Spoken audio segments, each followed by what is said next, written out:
కోవర్ట్ల పట్ల జాగ్రత్తగా ఉండవలసిన బాధ్యత మనందరిపైన ఉంది. ఇది నేను కార్యకర్తలందరికీ విజ్ఞప్తి చేస్తున్నా.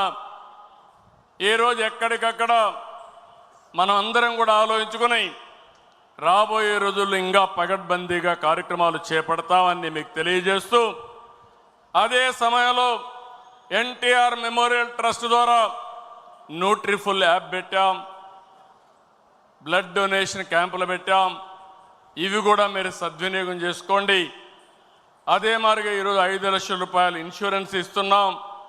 ఇంకో పక్కన ఆరోగ్య విషయంలో కానీ, విద్య పిల్లల చదువు విషయంలో కానీ జాగ్రత్తలు తీసుకుంటున్నాం. ఈ రెండే కాకుండా ఆర్థికంగా కూడా మన కార్యకర్తల్ని పైకి తేవడానికి ఎలాంటి కార్యక్రమాలు చేయాలనో అది కూడా ఆలోచిస్తున్నాం. 1 ఫ్యామిలీ 1 ఆంటర్‌ప్రెన్యూర్, అందులో మన వాళ్ళను కూడా ప్రాధాన్యత ఇవ్వడానికి ఆలోచిస్తున్నాం అని చెప్పి కూడా నేను మీకు తెలియజేస్తున్నా.